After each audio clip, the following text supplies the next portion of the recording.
dentro de una comunidad educativa. Y como tal, hay ciertos aspectos y consideraciones que se deben tener en cuenta para que pueda trabajar de alguna manera con un equipo multidisciplinario.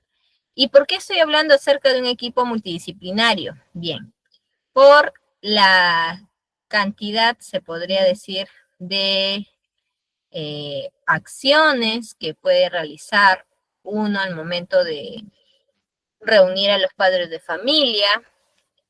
Por ejemplo, se puede tener contacto con los docentes, con el personal de algún establecimiento de salud que se encuentra cerca a esta institución educativa, ¿sí? Entonces, vamos a tratar de transformar ciertos aspectos, ciertos conceptos que posiblemente lo han podido escuchar a lo largo de las sesiones, ¿ya? Y que lo van a escuchar, o tal vez lo han escuchado previamente al momento de recibir algún tipo de ponencia parecida a esta, ¿ok?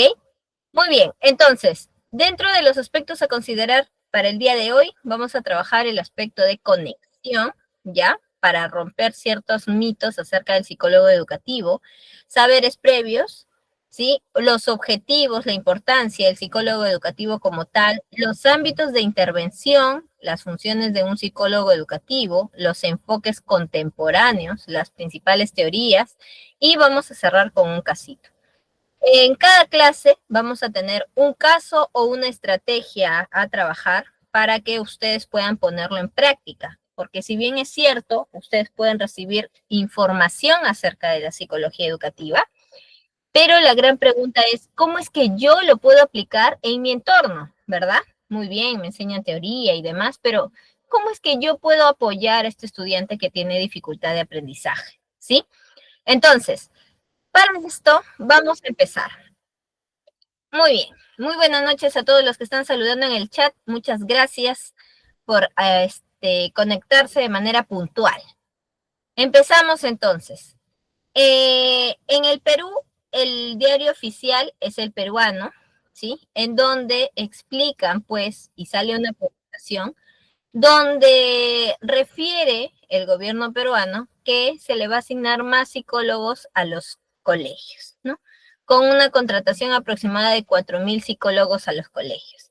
El detalle no es en realidad la acción, sino qué es lo que trae consigo esta acción. El acto de contratar a los psicólogos educativos. La pregunta es, ¿en su jurisdicción, dentro de sus actividades, existen psicólogos educativos? ¿Conocen a psicólogos educativos? ¿Saben de qué se trata? ¿Qué opinas acerca de la imagen del psicólogo educativo dentro de los centros educativos? A ver, los leo, pueden escribir en el chat para poder leer sus opiniones, sus comentarios, ¿sí? Y cómo es que se puede observar la psicología educativa, cómo se relaciona esta psicología educativa con otras disciplinas. ¿Realmente existe una relación? ¿Cuándo yo puedo hablar acerca de un psicólogo educativo o cómo es que este psicólogo educativo puede influir en los demás? ¿Verdad? Sobre todo dentro del entorno educativo. ¿Ok? Muy bien. Entonces, bien, acerca del psicólogo educativo, ¿qué tal? Está siendo valorada, los padres de familia y docentes ya observan la importancia. Claro que sí, Yuli. Muy bien, muchas gracias por tu comentario. Muy bien. Efectivamente, si bien es cierto, la psicología como tal está siendo revolucionaria por motivo de pandemia, ¿no? Es importante para el desarrollo humano, tal como refiere Claudia. Eso me parece genial. El aspecto de un psicólogo, o bueno, el trabajo de un psicólogo educativo, en realidad se enfoca en el aspecto preventivo promocional. No es un aspecto de dar terapia como tal, ¿no? Hay diferencias entre un psicólogo clínico y un psicólogo educativo, por si acaso. Entonces, para la psicología educativa, este psicólogo educativo trabaja en una comunidad educativa, ¿sí? Y para hablar de una comunidad educativa necesitamos conocer los elementos que forman parte o los agentes que forman parte de esta comunidad, ¿sí? A ver, vamos a leer los comentarios por aquí. Milton refiere que el objetivo es contrarrestar alguna problemática institucional, me parece genial, contrato docentes, para enseñar, psicólogos, es apoyar el aspecto emocional, son entes importantes de la institución educativa, como comenta Isabel, y instituciones educativas rurales, no hay presencia de psicólogos, es lamentable, pero es cierto. Muchas gracias, Jerónimo. Deyanira refiere que el hecho de que haya psicólogos puede ser que estén valorando pues un poco más la salud mental, ¿no? Muy bien, y que se involucren a los padres de familia, eso me parece genial. Ahora, si hablamos acerca de la comunidad educativa, los psicólogos educativos trabajan con los estudiantes, padres de familia, docentes, personal administrativo, todos ellos forman parte de esta comunidad educativa. Y no solo eso, el psicólogo educativo también puede solicitar apoyo de las instituciones públicas que se encuentran alrededor o se encuentran cerca de su propia jurisdicción. Por ejemplo, un establecimiento, un centro de salud de primer nivel, ¿no? Vamos a suponer, en el caso de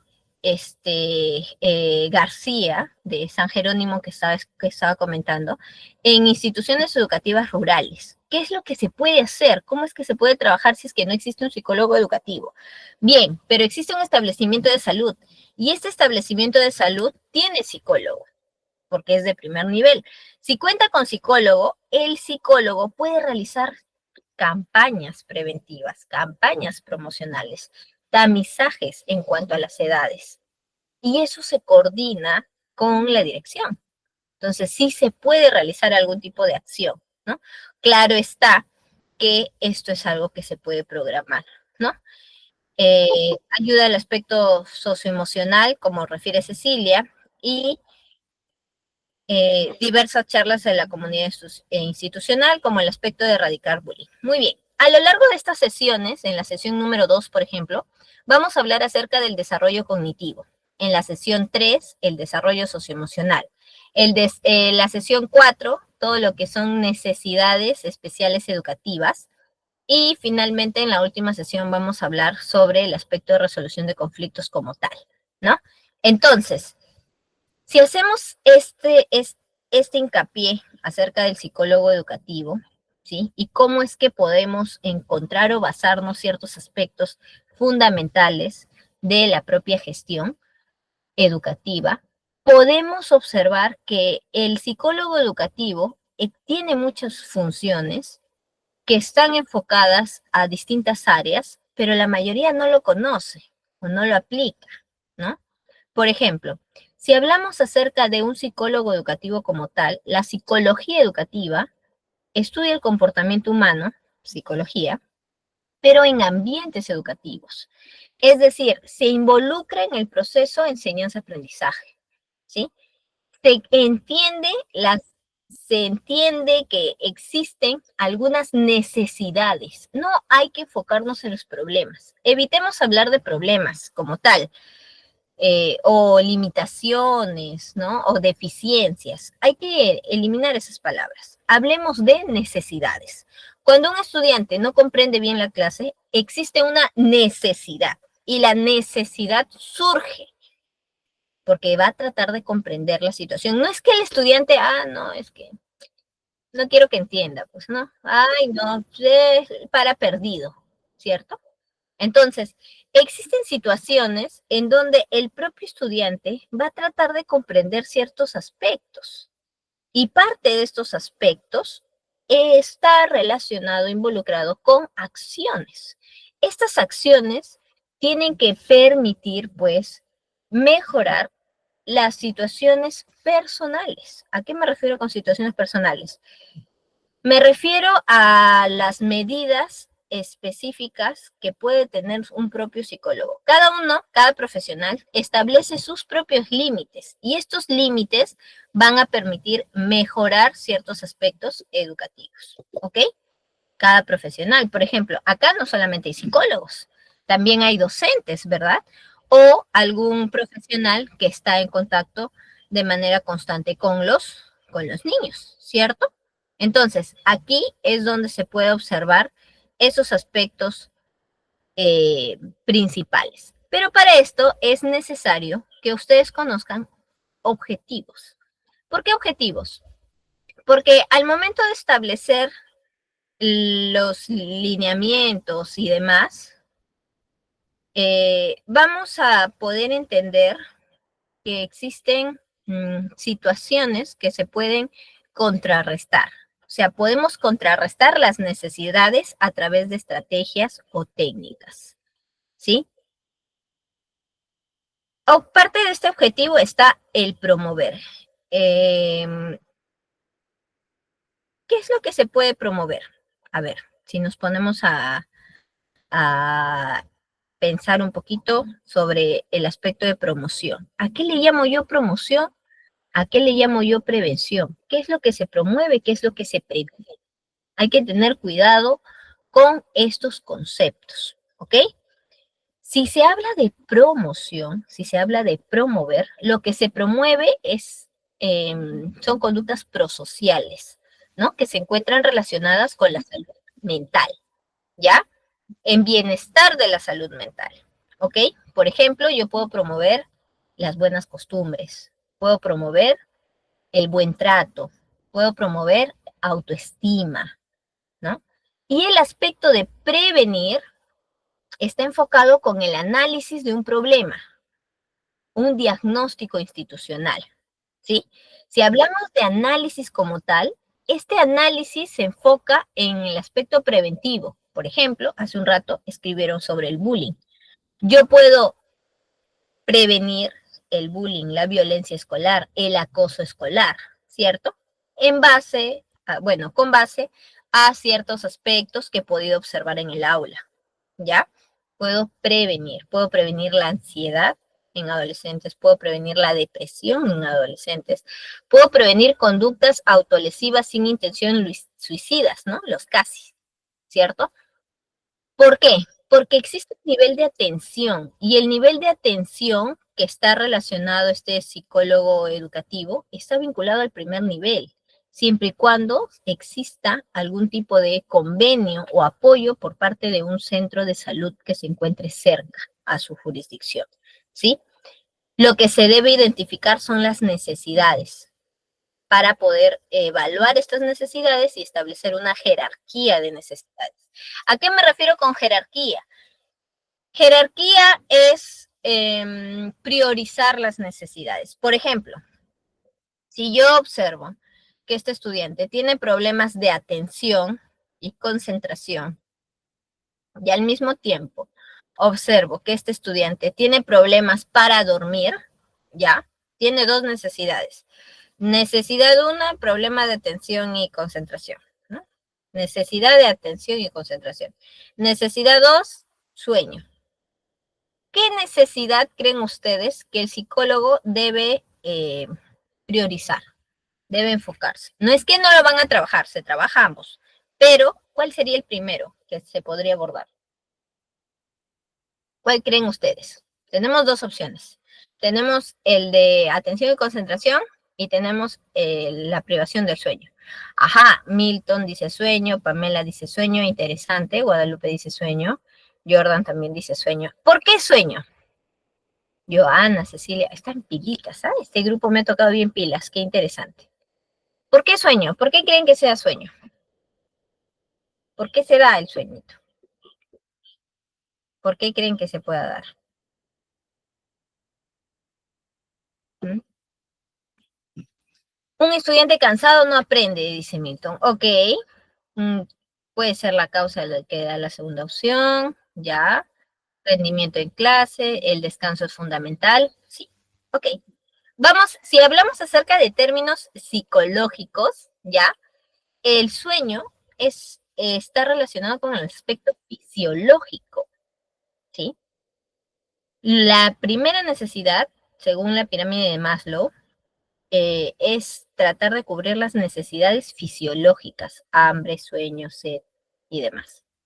Entonces, el sueño es una reacción fisiológica. La privación del sueño, el estar despierto, el tener mucho sueño, es una reacción fisiológica de algo.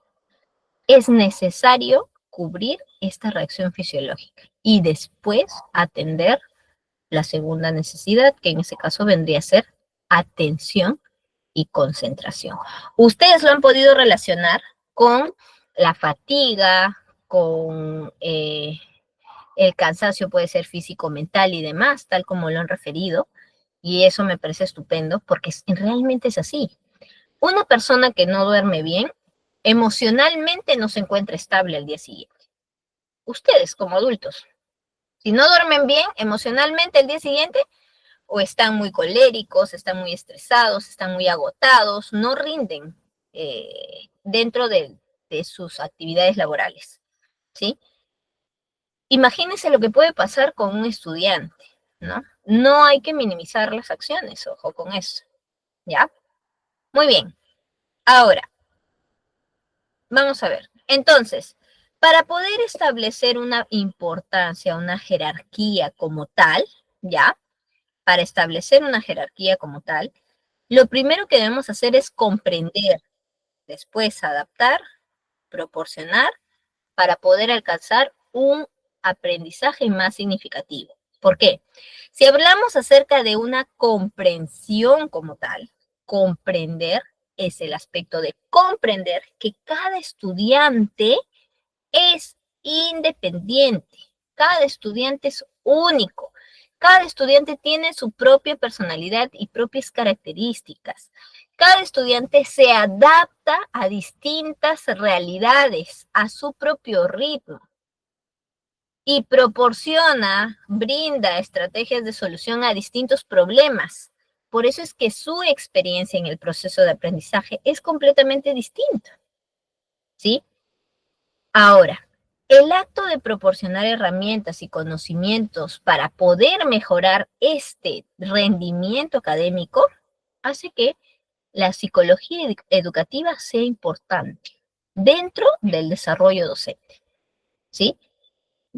Por ejemplo, Roxana y Lisette confirman que el estudiante tiene que estar activo, ¿no? Tiene que apoyar la función cerebral pues de manera más saludable. En realidad esto está vinculado con los procesos cognitivos superiores, ¿no? Atención, memoria, concentración y demás. Lenguaje también.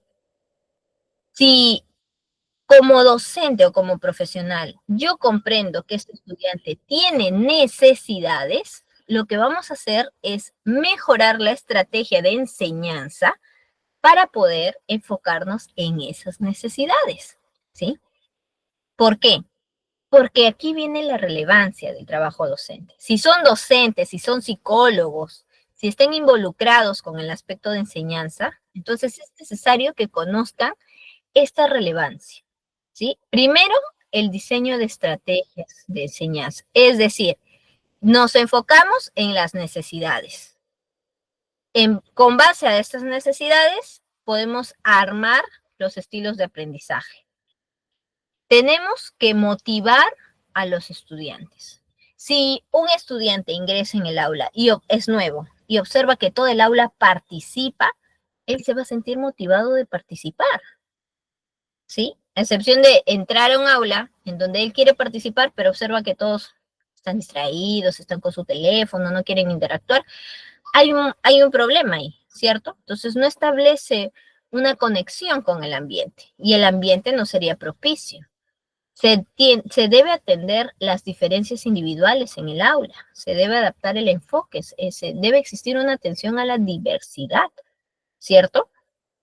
Porque tenemos estudiantes con dificultades. Por ejemplo, existen estudiantes con discapacidad intelectual que se encuentran dentro del aula, tal vez sean fronterizos, por ejemplo. Entonces, uno tiene que adaptar sus estrategias para que el estudiante pueda comprender la situación, pueda comprender el tema. La evaluación es efectiva. Diseñar pruebas y rúbricas. ¿Cuántos de ustedes trabajan con rúbricas? Lamentablemente, muchos docentes no saben qué es una rúbrica. Te voy a explicar parte del proceso, es que ustedes puedan comprender un poco. ¿Para qué me sirve la rúbrica? Cuando uno le enseña a un estudiante, por ejemplo, a sumar, yo digo 1 más 1 es 2, el estudiante va a hacer un proceso y al final te va a dar con una respuesta. Y tú le preguntas acerca del resultado. ¿Cuánto te salió? 5. Está mal. Listo, suficiente. No no evalúan, la mayoría no evalúa el proceso. ¿Por qué no evalúa el proceso? No llega con el resultado, pero tal vez el proceso hasta donde llegó está bien. No evaluamos el proceso, ¿no? Muchos dicen, quiero, por ejemplo, un organizador visual, un mapa conceptual. Ok, quieres un mapa conceptual, perfecto. No termina el mapa conceptual, 0. Pero no se dan cuenta si realmente lo he elaborado o no lo he elaborado, o hasta dónde ha llegado. Es necesario evaluar el proceso. Y para esto existe la rúbrica. La rúbrica es en una hojita suficiente. Se consideran 4 o 5 aspectos. Vamos a ponerle un ejemplo, 4 aspectos, ¿ya? Yo quiero que hagan un mapa conceptual, por ejemplo. Entonces voy a considerar 4 aspectos. De estos 4 aspectos, primero considero la estructura, ¿ya? La estructura, cómo está formado. Segundo, la información colocada, cómo se ha colocado la información, si ha sido de menor a mayor y demás. Tercero, el aspecto de coherencia en cuanto al texto utilizado. Coherencia, si existe conectores, si no existe conectores y demás. Y el cuarto, el aspecto de exposición, porque el estudiante va a tener que explicarme cómo ha realizado el mapa conceptual. Entonces, con estos 4 aspectos, yo voy a colocar del 0 al 5, porque 5 por 4 me da 20. Por ejemplo, en Perú se califica con valor de 20. Entonces, si yo hablo acerca de la estructura, ¿está bien organizado? ¿O es que coloca 2 párrafos en un solo cuadradito? ¿No? Si se ha distribuido bien o no lo ha distribuido bien. Si yo observo que ha copiado y ha pegado, porque ahora la mayoría utiliza pues ChatGPT o simplemente copia y pega. Si yo observo que solo ha copiado y ha pegado, la estructura como tal no es funcional, ¿no? Algunos simplemente colocan 2, 3 palabras y punto, ¿cierto? Que tampoco sería funcional. No hay conectores, copia y pega la información, no realiza un análisis como tal. Entonces, esta valoración en esta rúbrica de su estructura le pondré 2 puntos. Información, ¿se ha hecho un análisis? ¿Se ha copiado y ha pegado? No he hecho un análisis, simplemente ha copiado y ha pegado, le pondré 0. En cuanto a los conectores, al uso de los conectores, ¿se ha usado conectores? No se ha usado conectores. Ahora la mayoría utiliza Canva, utiliza PowerPoint de mapas ya hechos y no colocan conectores, simplemente ponen flechas y listo. Cuando en realidad eso no es un mapa, ¿no? También le pondría 1 punto, 2 puntitos por el mapa, ¿no? Y finalmente no realiza la exposición. ¿Por qué? Porque no alcanzó el tiempo o no quieren hablar sobre el tiempo, ¿cierto? Entonces, no hay un análisis crítico en ese momento. Y con su calificación final, el estudiante va a recibir esa nota y va a entender por qué es que tiene esa nota. ¿Para qué? Para que el docente no explique en el aula, por ejemplo, expone al estudiante su mapa y el docente dice, ya, tienes 14, pero no le dicen por qué tiene 14, ¿no? Ahí es donde surge una necesidad y dice, ay, no, el profesor siempre me pone 14, ¿ya para qué me voy a esforzar? El estudiante se siente limitado. Es necesario evaluar el proceso. Por eso es que se debe trabajar con rúbrica o se sugiere trabajar con rúbrica, ¿no? En este caso, Lisette, que ha colocado y me parece genial, aquí es una serie de pasos. La rúbrica te va a ayudar a cumplir esa serie de pasos. Te va a ayudar a cumplir ese proceso para que pueda alcanzar ese aprendizaje significativo, ¿sí? Muy bien, me parece interesante esta sección aquí, ¿cierto? Ustedes pueden considerar los aspectos necesarios para la rúbrica, mucho va a depender de, bueno, si trabajan con indicadores, trabajan en base a competencias, cómo es que están trabajando con el área docente, ¿cierto? Muy bien, sigamos. Entonces, ¿para qué me sirve todo esto? ¿Por qué es que estoy hablando de rúbricas, de evaluación? Tal vez se preguntarán, pero yo soy psicólogo, eso a mí no me sirve. Claro que te sirve. ¿Por qué? Porque van a poder comprender la estructura de evaluación de un docente. Y el psicólogo educativo trabaja de la mano con el docente. Entonces, ¿quién es ese psicólogo educativo? El psicólogo educativo es el profesional que de alguna manera realizan una reflexión e intervención del comportamiento en áreas, pues, de educación, ¿no? Y no solamente hablamos sobre educación en nivel inicial, primaria, secundaria, sino también en educación superior, por si acaso, ¿sí? Porque están en un proceso, pues, de enseñanza-aprendizaje. Y estas capacidades, este grupo de personas, este grupo de instituciones como tal, ¿están vinculadas con el desarrollo humano? Claro, con el desarrollo psicológico, por ahí lo mencionaron antes, ¿cierto? Muy bien, tenemos aquí Milagros. Milagros, estás levantando la mano. Tal vez tienes alguna consulta,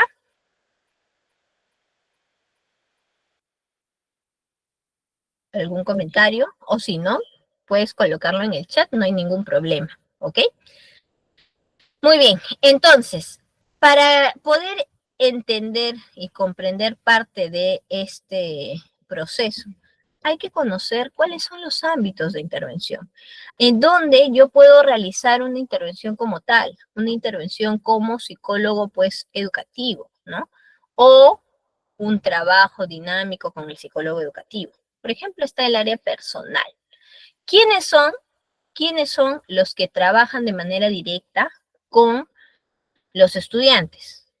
¿Quiénes trabajan de manera directa con los estudiantes? Son los docentes, ¿cierto? Porque el docente puede estar en el aula una cantidad de horas, ¿sí? Y no solamente eso, también puede ser el tutor, puede ser la auxiliar, ¿cierto? Entonces, aquí, dentro de este proceso de ámbito de intervención, ¿qué es lo que hace el psicólogo educativo? El psicólogo educativo como tal, lo que hace es realizar una intervención, pero antes de realizar una intervención para saber cuál es la necesidad educativa, lo que se realizaría en este caso es observar si el estudiante tiene alguna necesidad y para conocer la necesidad se le hace la pregunta. ¿A quién se le hace la pregunta? Se le hace la pregunta al docente. ¿Y cómo es que se le hace la pregunta? Conocer tal vez a través de un checklist, conocer cuáles son las dificultades que tiene el estudiante en su hora de clase, ¿cierto? Las dificultades en su hora de clase.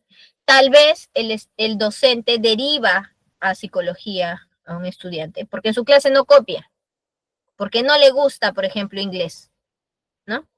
Pero este estudiante es muy bueno en lenguaje, o es muy bueno en ciencias naturales. Entonces, el psicólogo no va a decir, ah, ya tiene problemas de aprendizaje. No, no puede hacer eso, ¿cierto? Trabaja de manera personal. Cada estudiante realiza consultas sobre su evaluación, ¿no? Sobre su desempeño, sobre el aspecto educativo. Pero al mismo tiempo, cuando se cuando se trabajaba o cuando se trataba de identificar el problema,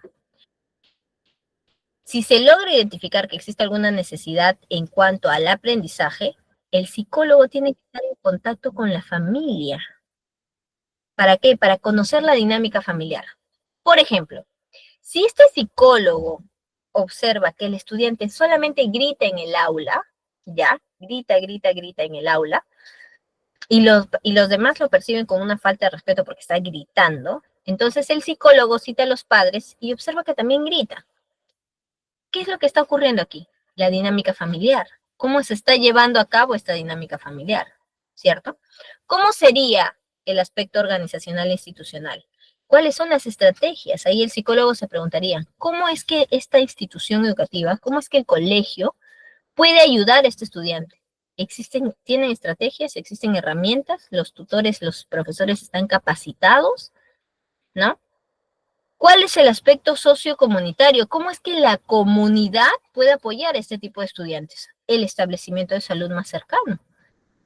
Sí, sí existen campañas en donde se acercan los, los psicólogos, bueno, en este caso de un centro de salud, con el personal médico para atender a los niños y adolescentes, ¿cierto?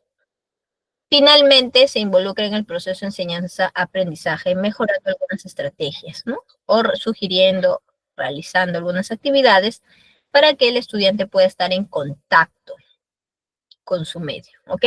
Muy bien, tenemos una pregunta de Milton. Milton dice, ¿el psicólogo educativo debe trabajar solo lo académico o también se vincula con el aspecto emocional en una evaluación psicopedagógica?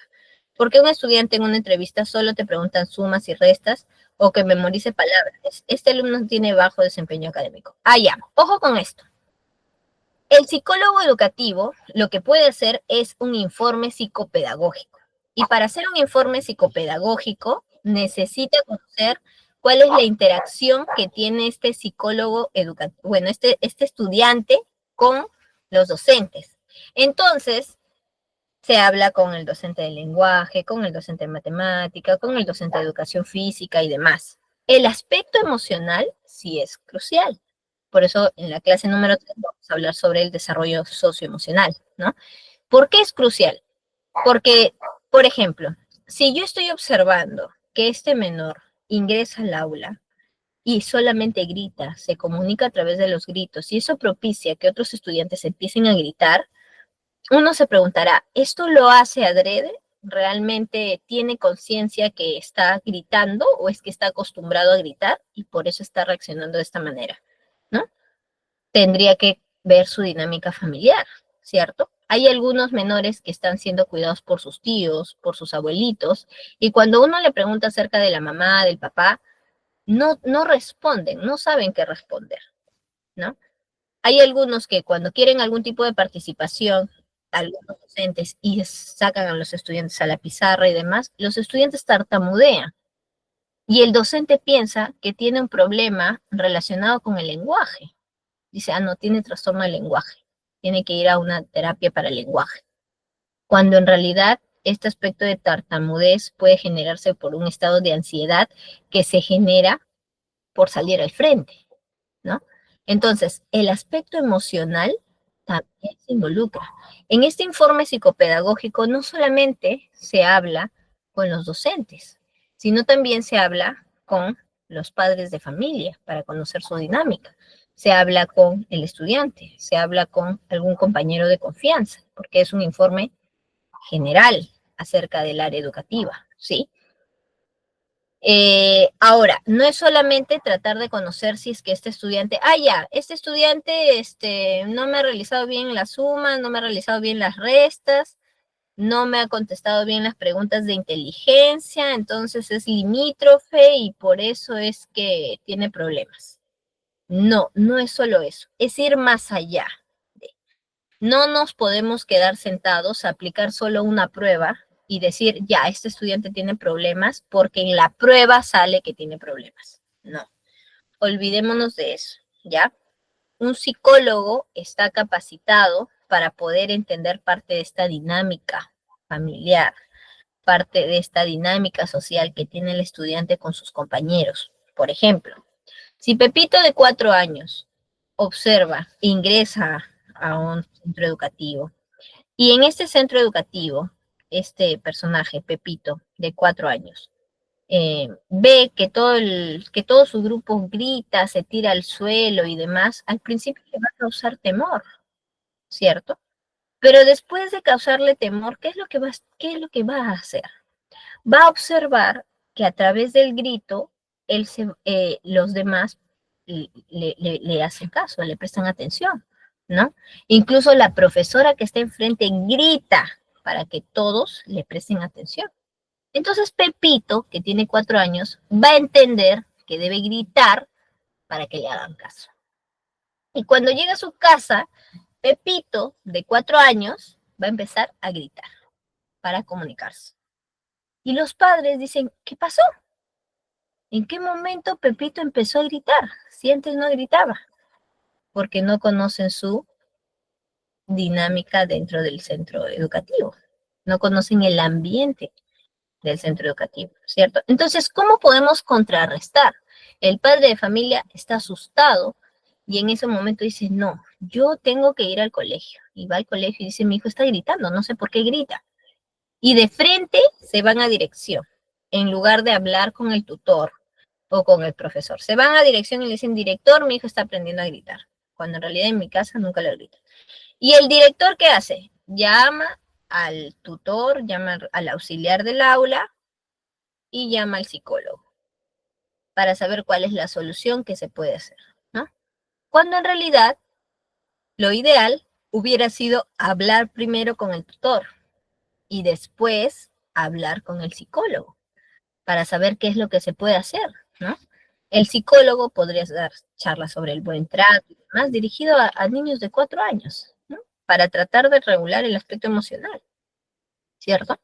Entonces, hay muchos aspectos que se pueden considerar dentro de los ámbitos de intervención.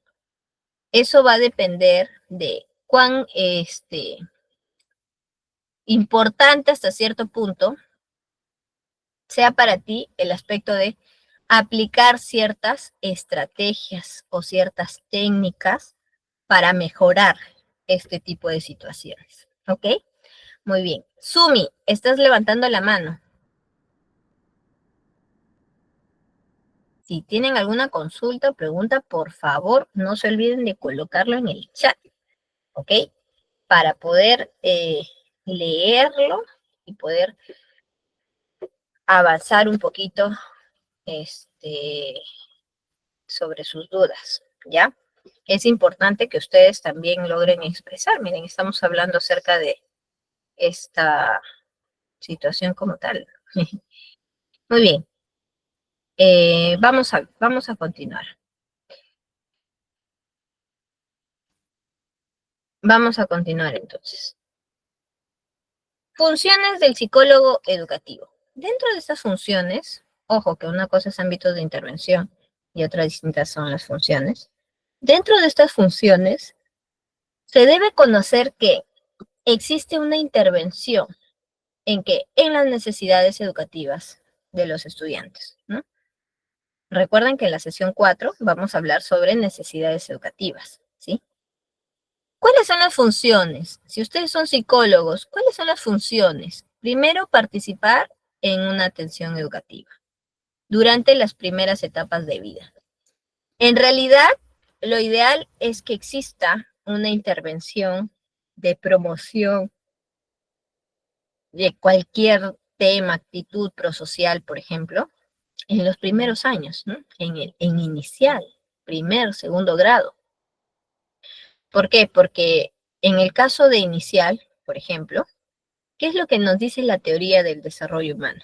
¿Qué es lo que nos refiere? Si desean algún libro de desarrollo humano, sobre todo relacionado a la psicología, pueden leer el de Papalia, que es muy conocido. Para que un estudiante o para que un niño pueda comprender qué está bien y qué está mal, debe tener aproximadamente 4 o 5 años, que ahí es donde se relaciona con lo que está bien y con lo que está mal. Por ejemplo, si yo le digo a este niño, ¿no? A este menor, yo le puedo decir, mira, tengo un frasquito, ¿ya? Y con ese frasquito, yo quiero que lo lances. Lánzale a Pepito. Si este niño tiene 4 años, va a agarrar el frasco y lo va a lanzar, ¿no? A diferencia de un niño que tiene 6. ¿Por qué? Porque el niño que tiene 6 se va a dar cuenta y dice, ah, no, este es de vidrio. Le puede hacer daño, lo puedo lastimar, ¿cierto? Entonces se establece un juicio, se establece un valor, se establece el aspecto de qué es lo que está bien y qué es lo que está mal. Esto lo aprenden eh, también lo pueden aprender en el colegio, ¿sí? Pueden verse apoyados por los padres hasta cierto punto, ¿ya? También el psicólogo educativo lo que hace es realizar pues una evaluación psicoeducativa, un informe psicopedagógico, una evaluación psicoeducativa. Por ejemplo, aquí en el Perú, sería ideal, ¿ya? Pero no he visto que muchas instituciones lo hagan. Sin embargo, sí existen. Hay un formato de habilidades sociales que está dirigido a nivel primaria y a nivel secundaria. Y parte de este programa, porque es como un programa que incluso se encuentra en línea, pones MINSA, programa de habilidades sociales para tercero, cuarto, quinto de secundaria, por ejemplo, o para primario o para niños, te va a salir. En las primeras páginas aparece que debe aplicarse una evaluación y te dan el cuestionario. En este cuestionario les van a salir unos resultados vinculados a la comunicación, al liderazgo, a la asertividad, a la empatía y demás. Actos de violencia, qué sé yo. Entonces, gracias a este resultado, yo puedo conocer, uno, el estado emocional, dos, el estado de aprendizaje como tal, pero no solamente de un estudiante, sino de toda la institución educativa. Por eso se realiza un diagnóstico, ¿sí? Un diagnóstico, ¿ya? Y con esas respuestas se puede realizar un cronograma. ¿Un cronograma de qué? Un cronograma de actividades para poder enfocarnos en las necesidades. ¿Surgen necesidades? Claro que sí. Entonces, primero se hace un diagnóstico institucional y después se puede aplicar una especie de talleres, programas y demás, en donde puedan interactuar entre ellos y puedan mejorar esta necesidad. ¿Ok? Muy bien, Pamela habla acerca de los límites. Claro que sí. Ahora, hablando de los límites. Esta evaluación se aplica exclusivamente a estudiantes. Y ustedes se preguntarán, pero yo también quiero trabajar con los padres de familia. Sí, para eso, como mínimo, el Estado establece 3 escuelas de padres al año, como mínimo, ¿no? Son 3 escuelas de padres, en donde se le brinda información a todos los padres de familia. Y asiste un día primaria, otro día secundaria, ¿sí? Son escuelas de padres. ¿Y a quién va dirigido? Va dirigido a los padres de familia, ¿sí? Va dirigido a los padres de familia. Entonces, ahí es donde se puede entender esta situación. Ahora, ¿realiza evaluaciones ligadas a la mejora de las competencias educativas de los estudiantes? Sí. ¿Por qué? Si yo estoy observando que este estudiante, el docente me comenta que tienen problemas para leer, tienen problemas para escribir, entonces mi estrategia de evaluación para el estudiante va a ser distinto. Primero, disculpe, primero, como parte de este proceso, se necesita, y me parece a mí que debería ser obligatorio para todos, no es obligatorio, pero sí se solicita, sobre todo a los nuevos, un informe psicológico, al menos acá en Perú, cuando uno tiene que realizar algún tipo de evaluación eh, o quiere admitir a un estudiante, le solicita a la institución educativa un informe psicológico al estudiante. ¿Y por qué es que se solicita este informe psicológico? Se solicita para conocer cuál vendría a ser el estado en el que ingresa el estudiante en cuanto a su aprendizaje. Por ejemplo, está relacionado con el aprendizaje, si puede ser lento, normal, ¿no? O incluso está avanzado, su tipo de aprendizaje. Si aprende más rápido que lo normal, ¿cierto? ¿Y esto desde cuándo se puede conocer? Porque supongo que se preguntarán, pero hay algunos estudiantes que están en algunas instituciones que tienen nivel inicial y tienen inicial 3 añitos, ¿no? ¿Puedo realizar un informe psicológico o pueden realizar un informe psicológico con un inicial de 3 añitos? Sí, claro que sí. Hay una prueba que es antigua, ya, que he visto que también lo han estado utilizando, que es la prueba de Peabody. No sé si lo han escuchado. Esta prueba de Peabody lo que hace es encontrar el tipo de aprendizaje, si es lento, si es normal o si es avanzado. En esta prueba, y se mide desde los 2 años y medio en adelante. En esta prueba, ¿qué es lo que ocurre? Se tiene 4 imágenes y uno le pide al niño que señale. A ver, señala por favor el perrito. Entonces le doy 4 imágenes y el niño va a señalar con su dedo. No es necesario que sepa leer, que sepa escribir, no, no es necesario, porque aquí es solamente el aspecto de señalar con el dedito, ¿ok? Es para conocer el tipo de aprendizaje. Por eso es que se solicita una evaluación psicológica. Ahora, un informe psicológico, claro está. Ahora, si este estudiante tiene problemas en la lectoescritura, ese informe psicológico va a salir, lo va a decir. Y eso va a permitir que el docente, que el psicólogo, al momento de ver el informe va a decir, ajá, este estudiante tiene necesidades. Por lo tanto, los docentes deben mejorar o adaptar su criterio de calificación para el estudiante, ¿sí? Por ejemplo, no puede realizar informes escritos, no puede realizar una prueba escrita, ok, entonces empecemos por exámenes orales, por ejemplo, ¿no? A ver, por ahí tenemos una pregunta. Milton refiere, ¿y cómo se trabaja cuando el representante no es el padre o la madre? Cuando existe un cuidador, la abuelita, la prima, primo, tío, tía, no sé, se debe trabajar en realidad con las personas que están en contacto con el menor.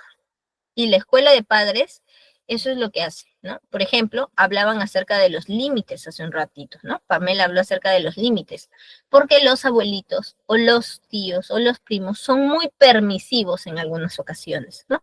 Entonces, este estudiante no tiene límites, no tiene un horario, no tiene una disciplina, y se sugiere que se tenga una disciplina, que se tenga un horario, para que el estudiante sea mucho más organizado. ¿Y eso a quién se le enseña? Se le enseña al propio estudiante y se le sienta a ese niñito de 5 o 6 años y se le dice, ¿debes tener tu horario? No, ¿a quién se le enseña? A los cuidadores, a las personas que tienen más contacto, con la que para todo el día, ¿cierto? Y en muchas ocasiones, porque el padre y la madre trabajan, en muchas ocasiones no es el papá y no es la mamá, sino son los tíos, los abuelitos, ¿quién los cuida? ¿Cierto? Muy bien. Julie comenta, ¿cómo intervendría el psicólogo educativo si al llegar a un estudiante con discapacidad intelectual a inicios de año escolar? ¿Cuál sería su principal función para poder abordarlo? A ver, recordemos pues que este psicólogo educativo no va a realizar una intervención terapéutica y le va a decir, como terapia, ven todos los jueves y yo te voy a enseñar. No. Lo que va a hacer, lo que podría hacer en este proceso es, primero, informar acerca de esta discapacidad intelectual, ¿no? Se informa a dirección, porque hay un equipo de SANE, bueno, de Centros Educativos de Educación Básica Especial, así se llaman los famosos CEBES, ¿no? En donde capacitan a los docentes también acerca de este tipo de estudiantes, ¿no? Se conversa con dirección. Dirección lo que hace es comunicar a los docentes, ¿ya? Para que ellos tengan conocimiento. Entonces, saben que como tal va a tener limitaciones dentro del aula de clase. No es que no aprenda, es que su aprendizaje es mucho más lento, ¿no? Así que para este tipo de estudiantes se podría dejar otra actividad, pero que tenga el mismo objetivo. Por ejemplo, la mayoría está realizando conteos, ¿no? Entonces, este estudiante puede ir encerrándolos con figuras, ¿cierto? Conocer, conocer cuál es esa necesidad del estudiante, ¿sí? Ahora, lo segundo también que podría realizar este psicólogo educativo es derivarlo. ¿A dónde? A un establecimiento de salud más cercano para que reciba una intervención terapéutica como tal, ¿sí? Porque este estudiante con discapacidad intelectual posiblemente tenga dificultades en la lectoescritura. Entonces es necesario que reciba una terapia de lenguaje. Y para eso tendría que asistir a un centro de salud mental comunitario, así se llama, ¿ya? Porque ahí existen terapeutas de lenguaje, ¿sí? Y es mucho más, bueno, especializado, a diferencia de los, ¿cómo le llamaríamos? Postas o centros de salud de primer nivel, ¿ok? Qué interesantes sus preguntas. No se preocupen que en el tema 4, que es, a ver, hoy decimos lunes, ¿no? Que es el día lunes de la próxima semana, vamos a abordar algunas estrategias. Porque el docente no es solamente ya, ok, me quedo sentado y ya sé que tiene una discapacidad intelectual y yo no voy a hacer nada, no. El docente que es proactivo busca formas, estrategias para que el estudiante aprenda, ¿sí?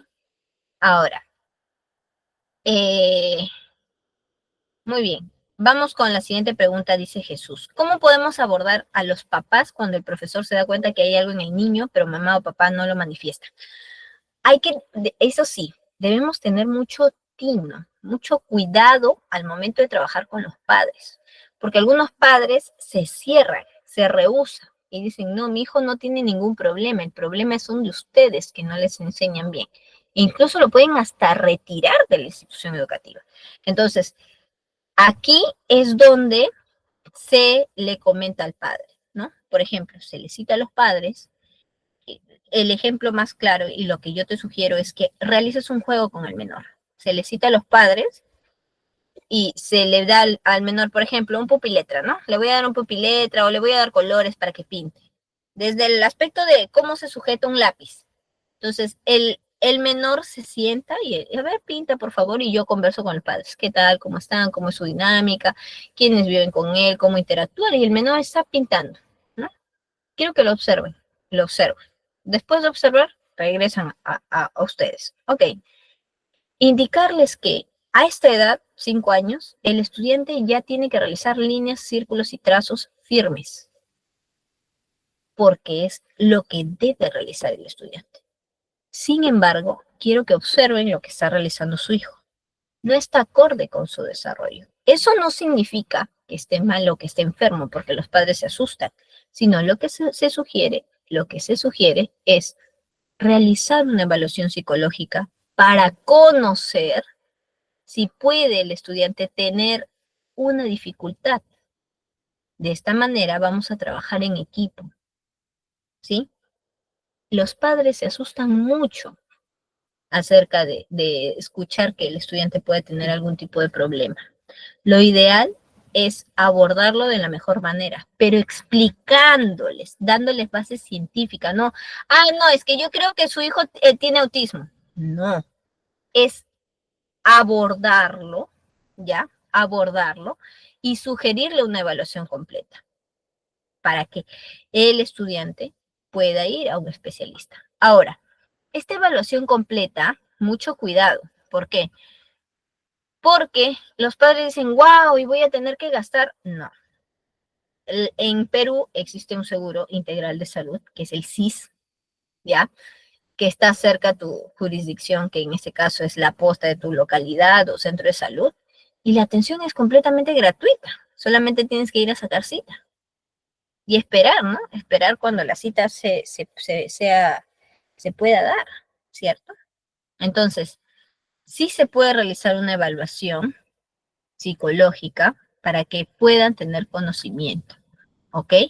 Muy bien, ajá, muy bien, Pamela y demás. Me resulta difícil hablar con los papás. Ahí, por ejemplo, está el aspecto de concientizar, ¿no? Tal vez los padres se encuentren muy estresados incluso por su propia carga laboral, que dejan al menor a un lado. Entonces es necesario concientizar y la mayoría pues tiene ciertos estereotipos y demás acerca de las discapacidades, ¿no? Entonces lo ideal es que ellos estén informados porque lamentablemente la mayoría no se informa, ¿sí? No se informa.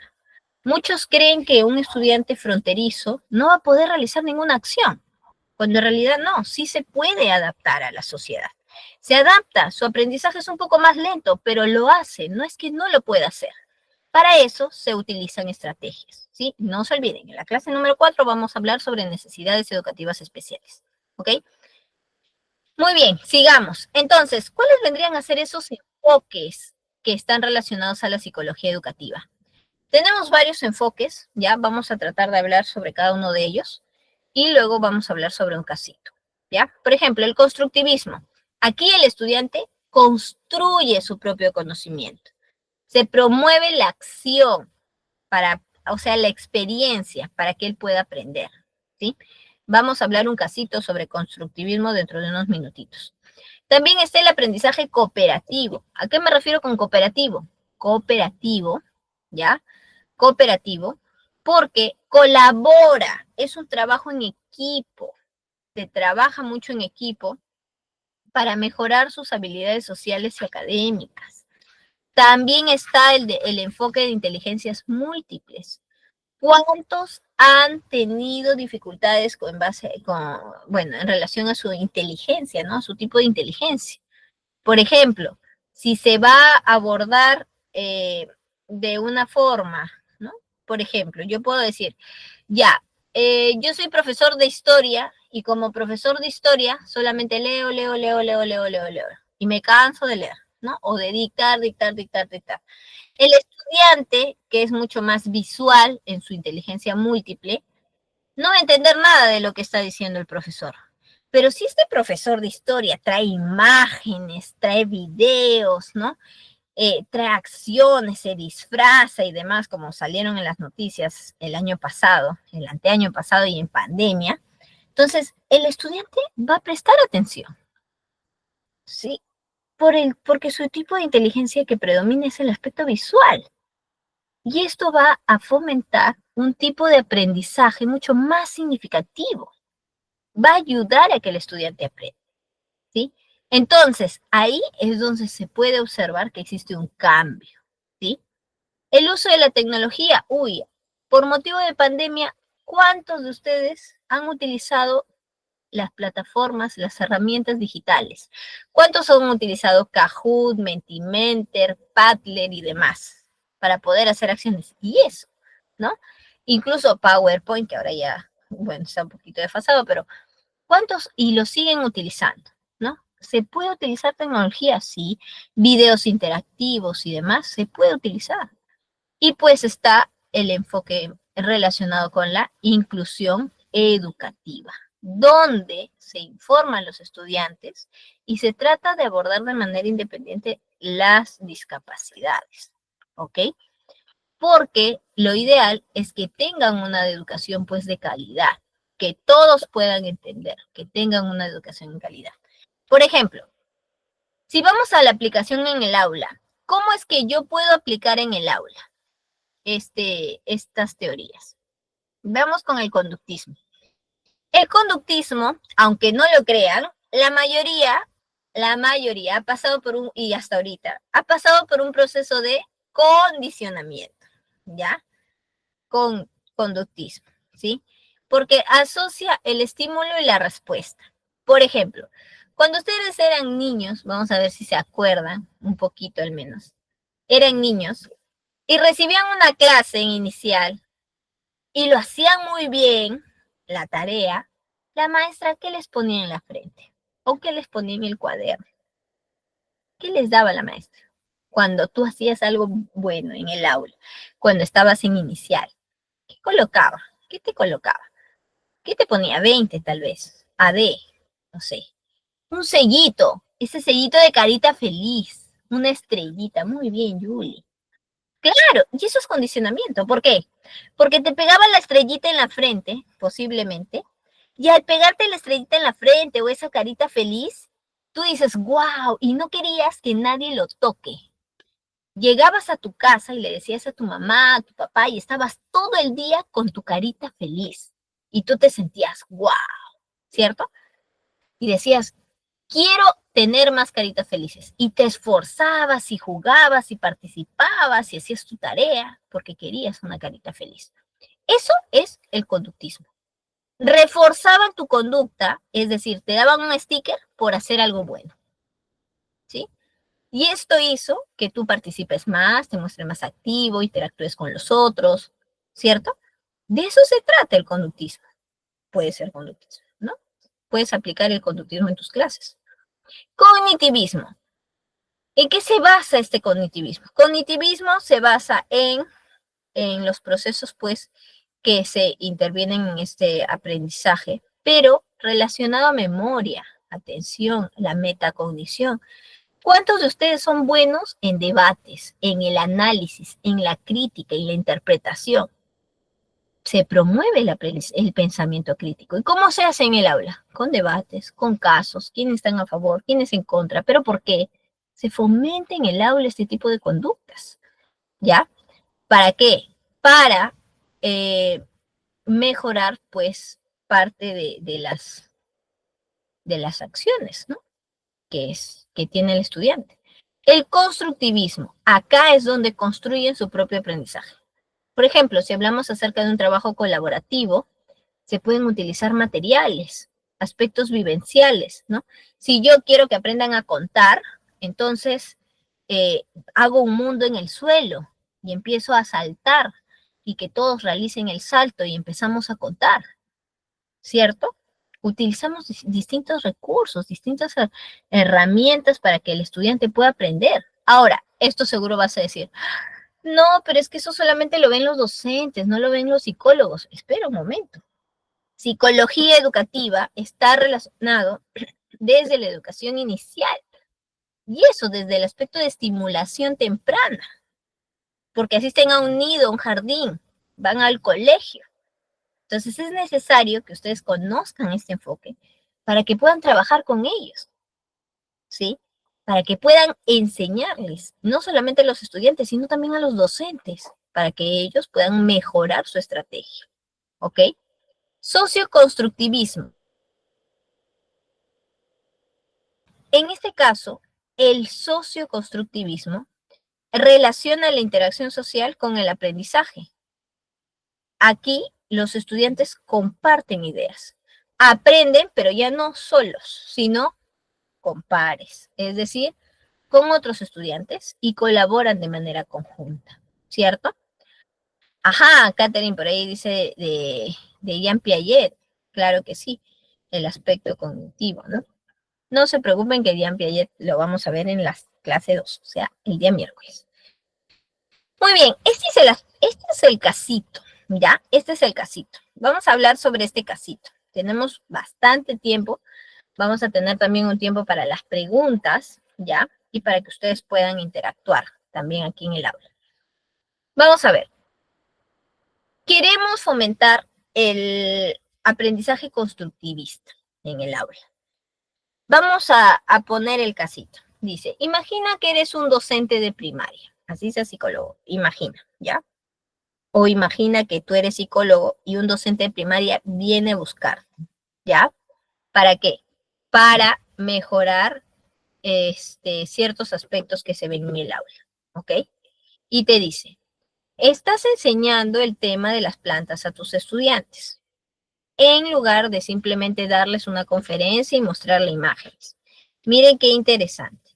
En lugar de dar una conferencia eh, y traer imágenes y demás, tú quieres hacerlo un poco más vivencial, ¿no?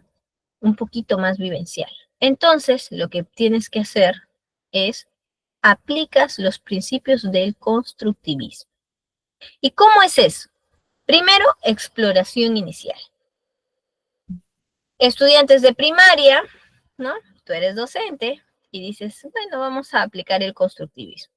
Para esto, dentro de la institución educativa posiblemente hay un jardín.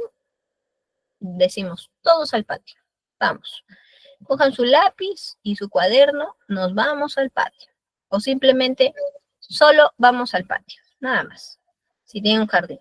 Si no hay un jardín cerca, bueno, si no hay un jardín dentro de la institución educativa, pueden salir al campo, ¿no? Salen y van al jardín más próximo. Claro, está con ayuda de los auxiliares y demás, ¿no? Muy bien. Entonces, aquí es donde se puede observar lo siguiente, ¿no? Se puede observar lo siguiente. Una vez que tú ya lo llevas al jardín, les, les dices, quiero que exploren las plantas. Les pides que huelan, ¿no? En un inicio yo te sugiero que no les den ninguna ficha ni trabajo, simplemente que exploren la planta, ¿no? Que huelan, que toquen, que observen y que no tomen nota, nada más. A ver qué es lo que han observado y demás, ¿cierto? Ya. Primera visita, solo exploración, ¿ok? En esa exploración, yo les podría sugerir que regresen al aula, pero como estamos con motivo de tiempo y la mayoría de docentes trabaja bajo tiempos, entonces, en este caso, yo les sugeriría que los reúnan, después de que exploren 5 minutos, los reúnan y le dicen, ok, te voy a hacer unas preguntas. Y empieza al azar. A ver, Pepito, ¿qué planta has visto? ¿De qué color? Pepito, y, y Juanito dice, yo vi una planta de color roja. Ok, muy bien, de color rojo. ¿Y a qué huele? No lo olí. Entonces estás interactuando con el estudiante. Y el estudiante se va a dar cuenta que no tiene esa información. Después de interactuar con ellos unos minutos, nuevamente les piden que regresen o que ubiquen alguna planta de su preferencia. Y se les proporciona una ficha o se les dice o se les da preguntas para que ellos puedan tomar nota de lo que están observando, ¿sí? Entonces, aquí, al momento de trabajar con este tipo de actividades, ¿no? Primero el aspecto de exploración y tomar notas. Lo que ustedes pueden hacer, es dividir, después ya, esa es la fase de exploración, dividir, explorar, ¿no? Dividir a los estudiantes en grupos. Ya pasamos la exploración, ya tomaron nota y demás. Estas actividades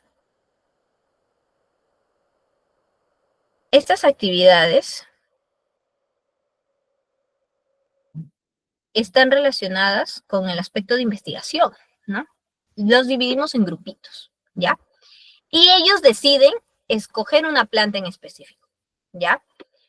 ¿Cómo es eso de la planta? La planta te indica, ok, vamos a ver, todos los que escogieron esta planta, ok, este grupito, ¿no? Todos los que han escogido otra planta y así sucesivamente, los puedes agrupar. Y van a tener que buscar información sobre el ciclo de vida, sobre las partes de la planta, sobre su necesidad de luz, su necesidad de agua y demás. ¿Y dónde lo van a buscar? Lo van a buscar en internet posiblemente. A los que no tienen acceso a internet lo pueden buscar en libros, se le puede preguntar a mamá, se le puede preguntar a papá, algún jardinero, ¿no? Algún biólogo, qué sé yo. La idea es que busquen información acerca de la planta. Se les da esta actividad de investigación, se les forma en grupo para que ellos puedan realizar esta actividad de investigación. ¿Ok? Después de realizar esta actividad de investigación, ya, después de realizar esta actividad de investigación como tal, lo que ustedes pueden hacer, ¿sí? Lo que ustedes pueden hacer es crear o pedir a los estudiantes que realicen un proyecto, ¿sí? Cada grupo tiene que presentar su plantita. ¿Cómo lo tienen que presentar? Como gusten. Ahí usan su creatividad. En una maqueta, algunos utilizan un póster, otros hacen presentaciones en PowerPoint, algunos incluso utilizan una obra de teatro, qué sé yo. Utilizan materiales reciclables con chapitas, periódicos, botellas. Este proyecto es lo que se puede revisar. Ahora, hemos hablado acerca de la rúbrica, ¿verdad? ¿Qué es lo que haría? En la rúbrica se calificaría semana a semana cómo es el proceso. Ojo, el acto de trabajar en grupos, yo no sugeriría utilizar a 6 estudiantes. Es demasiado para un grupo, porque 2 o 3 nomás van a trabajar, ¿no? Aproximadamente 4 estudiantes por grupo, ¿sí? Vas a tener mucho más proyectos, sí, pero ellos van a poder integrarse y realmente van a poder trabajar en equipo. Este proyecto lo pueden presentar a lo largo del mes, por ejemplo, ¿no? Y mes a mes van a ir realizando pues actividades. Van a traerlo al aula y van a ir avanzando en el aula, ¿sí? Para que ellos se involucren y ustedes observen cómo es que está haciendo el avance. Ahora, dentro de la discusión y reflexión, por ejemplo, en la discusión y reflexión, aquí el estudiante, pues, puede realizar una exposición, ¿no? ¿Cómo es eso? Se termina el periodo de proyecto y se les explica. Muy bien, una vez que hayan terminado su periodo de proyecto, van a realizar la presentación. Y en esta presentación pueden invitar a los padres de familia, pueden hacerlo en el patio, pueden invitar a otros profesores, pueden hacerlo en el aula, se colocan en círculo, ¿no? Para que puedan conocer cuál es el trabajo, cuál es la planta en la cual han trabajado, han utilizado, ¿ok? De esta forma van a hacer la presentación de su proyecto, ¿sí? Y esto fomenta que los participantes, los que están ahí, eh, o sea, la visita, ¿no? Los padres y demás, hagan preguntas. Y los estudiantes, como se han involucrado tanto con su plantita, van a poder responder. ¿Sí? Van a poder responder. Ahora, esa práctica está relacionada, pues, con muchas actividades. ¿Cuántos de ustedes les han pedido un payar en el colegio? Un payar, un algodón dentro de un vasito de plástico. Y cuidaban a su payar. Y lo llevaban semana a semana. ¿Cuántos? Uf, ¿cierto? ¿Se acuerdan de su payar o no se acuerdan de su payar? No me acuerdo que me pedían mi payarcito, ¿no? Y yo tenía que llevarlo semana a semana para ver cómo crecía, ¿cierto? Entonces, ahora, ustedes se preguntarán, pero yo no soy docente.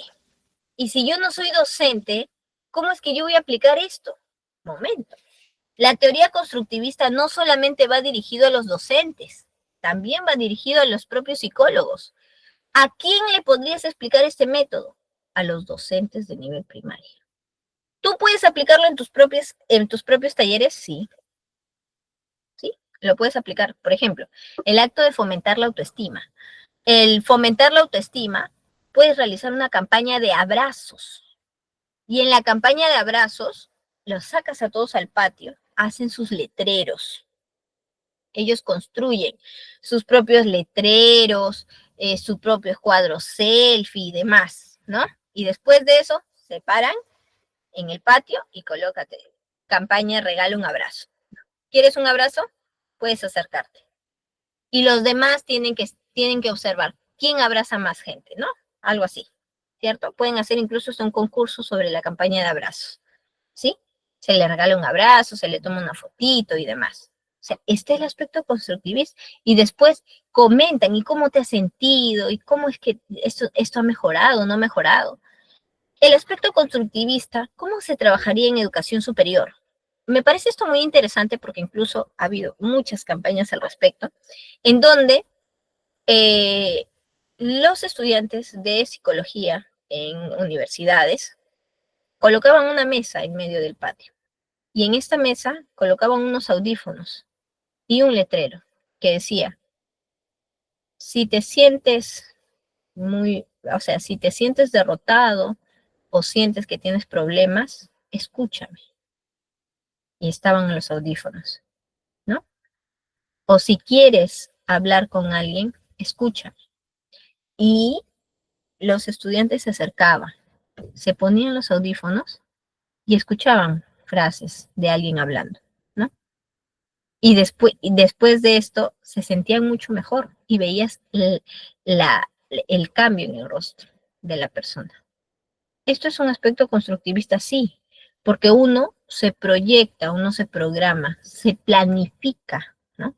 Planifica las acciones, planifica lo que desea aprender y estás aprendiendo sobre el aspecto socioemocional, por ejemplo.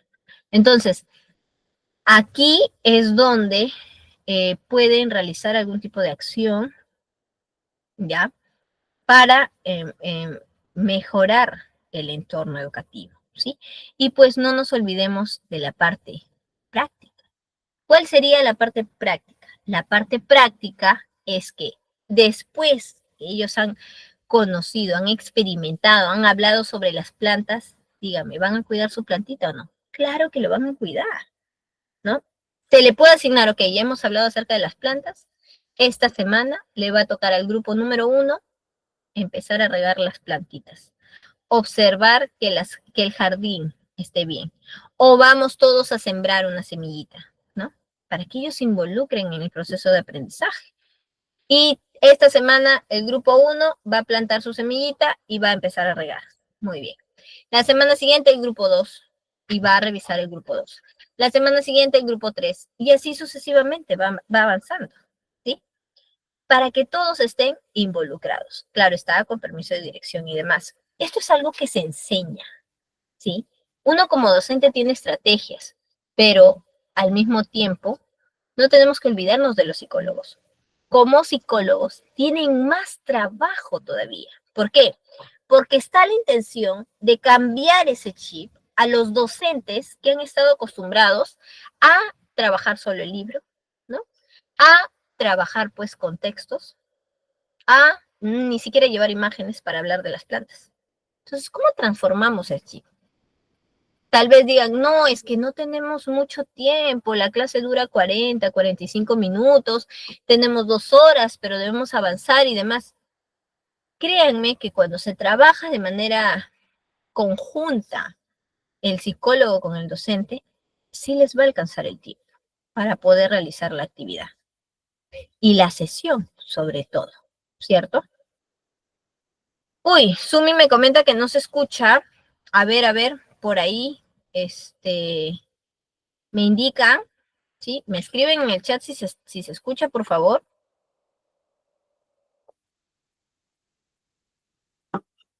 ¿Sí se escucha? A ver, por favor.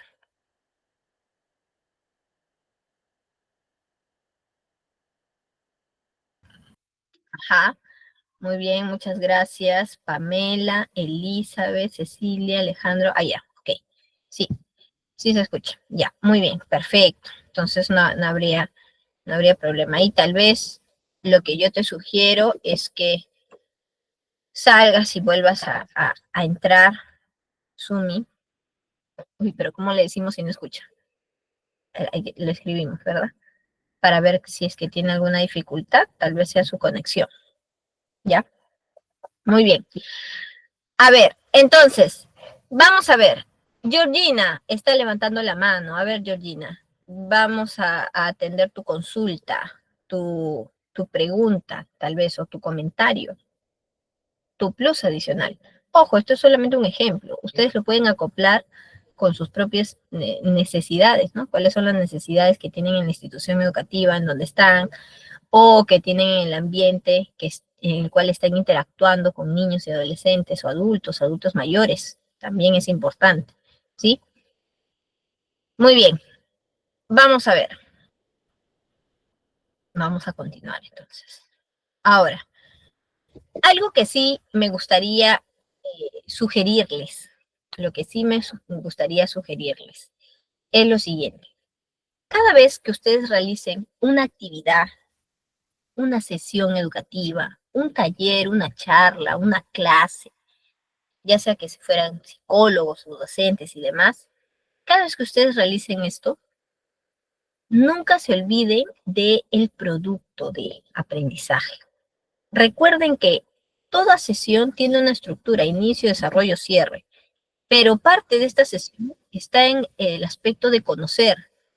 ¿Cómo es conocer? Conocer qué es lo que yo puedo hacer, yo, yo como profesional, puedo hacer para que este menor entienda la clase. Entonces, como yo necesito saber si es que realmente entendió lo que quería transmitir, no solo en la clase, sino en el tema que estoy abordando, se le tendría que preguntar, ¿qué es lo que estoy aprendiendo el día de hoy? ¿Qué es lo que he aprendido? ¿Con qué me estoy quedando? ¿No? Si estos conocimientos son útiles o no son útiles para poder aplicarlo en un futuro. ¿Y cómo es que estos conocimientos, si son útiles, me sirve o no me sirve? Se puede aplicar en la comunidad, ¿no? Se puede aplicar de forma masiva. Entonces, aquí se debe esclarecer ello, porque es importante que se conozca cuáles son esas actividades o cuáles son las acciones que puede realizar este método gracias al aprendizaje que ustedes están llevando, ¿sí? Porque recuerden que todo es aprendizaje. Si este estudiante se equivocó, tengo que preguntarle qué es lo que está aprendiendo acerca de su equivocación, acerca de su error. La mayoría tiene miedo a equivocarse, la mayoría relaciona el aspecto educativo con malas experiencias, cuando en realidad no debe ser así. La educación va de la mano con la psicología, porque todo forma parte de un proceso de aprendizaje, un proceso de enseñanza, un proceso de crecimiento. El psicólogo ayuda al docente en el proceso de enseñanza-aprendizaje y ambos tienen que ser un equipo para poder encontrar pues alguna estrategia adecuada para el tipo de estudiante con algún tipo de necesidad, ¿no? Entonces, es necesario que se conozcan. ¿Para qué? Para que en un futuro puedan pues realizar de alguna manera, se pueda fomentar este, este desarrollo. ¿Ok? Muy bien, muy bien, muy bien. Entonces, vamos a ver, vamos a ver, vamos a ver. Eh, vamos a ver. Entonces, aplicando estas estrategias, claro está que estoy colocándolas ahí, sí me gustaría que coloquen en el chat qué es lo que se llevan el día de hoy. En una o dos palabras, ¿qué es lo que se llevan el día de hoy? ¿Qué es lo que se ha aprendido? ¿Sí? ¿Qué es lo que se ha aprendido? ¿Ok? ¿Qué es lo que se lleva el día de hoy? ¿Qué es lo que se aprendió? ¿Se quedó, que se entendió acerca de esas necesidades o no se entendió acerca de estas necesidades?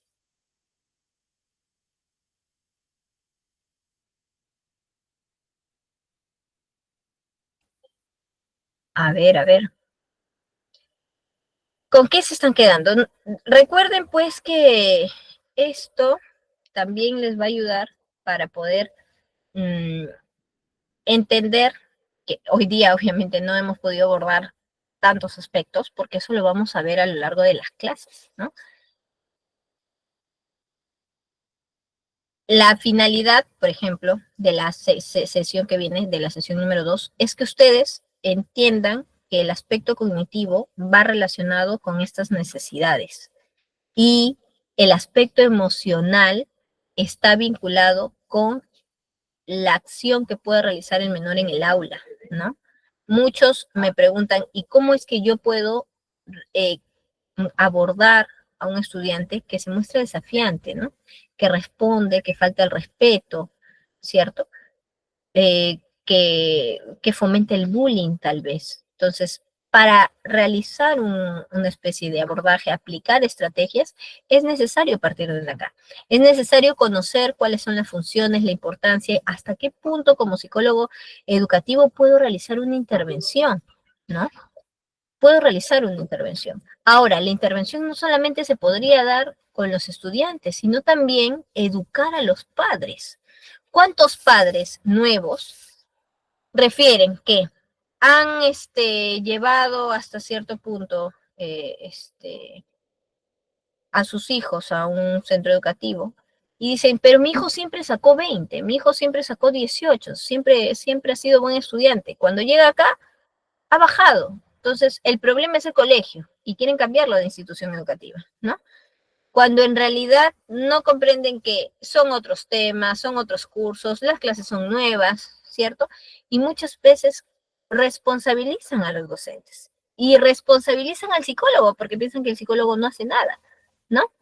Muy bien, vamos a leerlos entonces, vamos a leerlos. Ya. Jesús dice ser más objetivo con las necesidades de cada niño o niña, ok. Importancia de analizar varios aspectos de forma general, muy bien, Caroline. Julie dice las funciones del psicólogo y su impacto en el proceso socioemocional y aprendizaje, ¿ya? Joana refiere la relación del profesor y psicólogo, sí, para poder identificar las necesidades. Acuérdense que son un equipo, deben trabajar de la mano. Anselmo refiere la importancia de la psicología educativa para pues la enseñanza de aprendizaje de nuestros estudiantes. Milton, la escuela de padres, básico y fundamental. Los padres deben asistir a la escuela. ¿Saben cómo hacemos nosotros? Bueno, los psicólogos educativos, digo nosotros, en su momento estuve en una institución educativa, trabajábamos con cartillas de asistencia y al final solo los padres que completaban las cartillas de estas tres asistencias a las tres escuelas de padres se hacía un sorteo, ¿no? Y se premiaba al padre ganador, ¿cierto? Son estrategias que se utilizan, pues. Claudia dice, me quedo con estrategias y herramientas para ayudar a los niños. estas necesidades educativas, no se preocupen, lo vamos a abordar y vamos a hablar sobre las estrategias que pues de alguna manera se involucran bastante con el proceso de enseñanza-aprendizaje. Daima refiere la importancia de las necesidades. Otra vez, hablamos sobre necesidades. Nos enfocamos en las necesidades, ¿ya? Naomi, el profesor y el psicólogo educativo deben ser un equipo en el proceso de pues aprendizaje. Muy bien. Pamela dice, el psicólogo educativo no solo es saber la necesidad, sino también prevenir, promocionar. Excelente. Bill dice que las necesidades, funciones de desempeñar, se deben desempeñar dentro, bueno, del aspecto educativo, claro está, bajo un valor psicológico. Excelente. Lisette, se puede realizar el trabajo, dice, entre el docente y profesor para mejorar el informe, establecer una mejor comunicación con los padres. Muy bien, Jennifer, una visión clara, ¿no? De cómo es que este proceso de enseñanza-aprendizaje beneficia tanto a los estudiantes como a los docentes, porque si el estudiante está involucrado en el aprendizaje, el docente va a tener menos estrés, ¿cierto?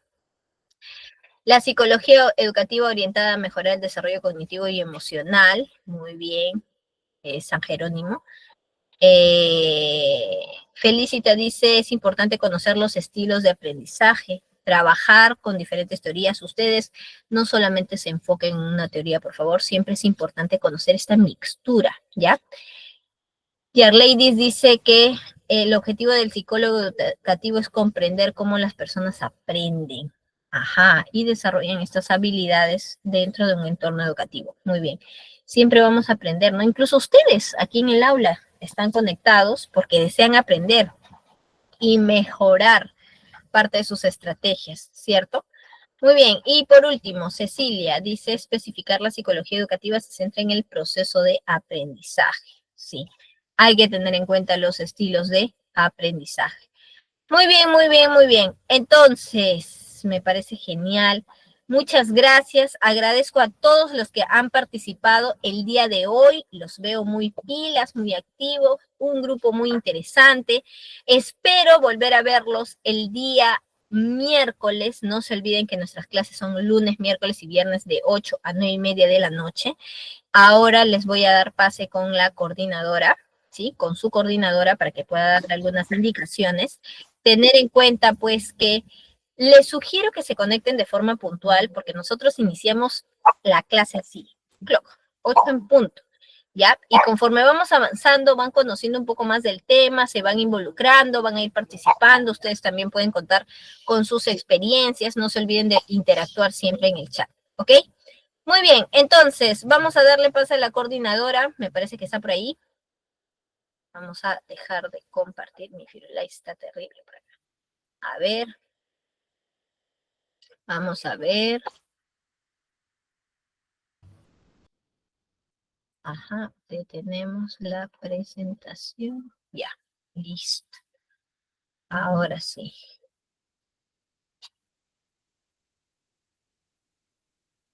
Ahora sí. Entonces, a ver, antes de terminar y antes de retirarme, ya, antes de retirarme, sí les quería hacer una sugerencia, ¿ok? Antes que se retiren. Todavía no se vayan, por favor, porque la coordinadora les tiene que dar indicaciones, ¿ya? Acerca de algunas preguntas que han estado colocando antes que yo ingrese. La próxima clase, el día miércoles, vamos a hablar sobre el desarrollo cognitivo como tal.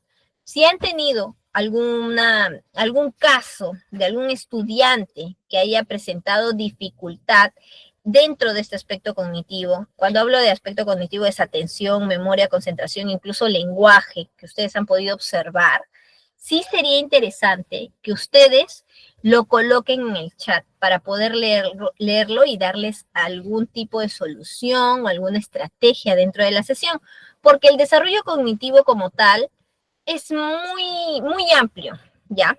Y para tratar de abordar las problemáticas más utilizadas, sería genial que ustedes traigan sus casitos, ya que lo escriban en el chat, así como ahora lo han hecho, tengo este estudiante y tiene este tipo de dificultades, ¿cómo yo podría hacer? Porque tal vez tu consulta sea muy parecida a la de otro colega, ¿no? Entonces, es necesario que es necesario que se pueda mejorar este tipo de interacción y tratar de dar solución a cada uno de ustedes, ¿ok? Entonces, recordemos pues que traigan este tipo de actividades para la próxima sesión, ¿sí? Que nos toca el desarrollo cognitivo, ¿ya?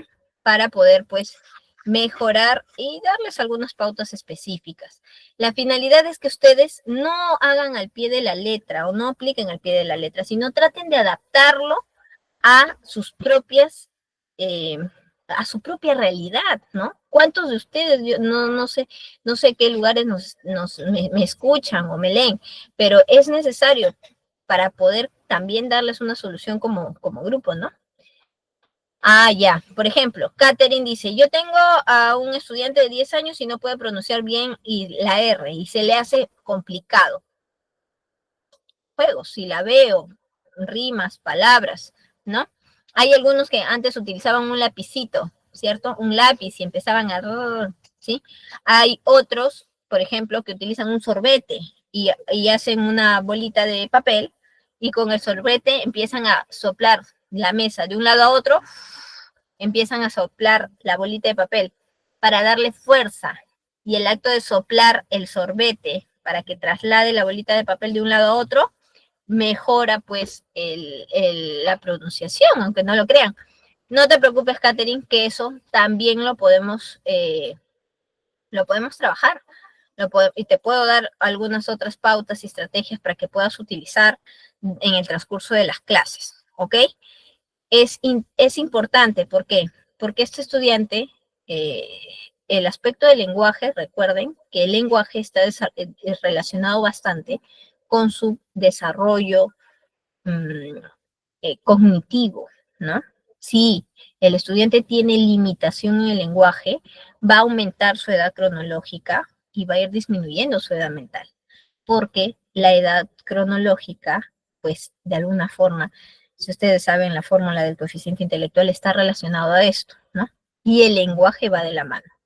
Es fundamental que el estudiante esté involucrado con el lenguaje, ¿ok? Casitos así, casitos así.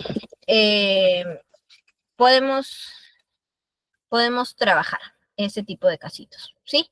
Muy bien, muy bien, muy bien. Entonces, ahora sí, me parece que ya estamos aquí, ya está la coordinadora presente. Muchas gracias a todos ustedes por escucharme. Ha sido una excelente clase, ¿ok? Me retiro, les dejo a cargo de la coordinadora. Cuídense mucho, que tengan buenas noches. Chao, chao.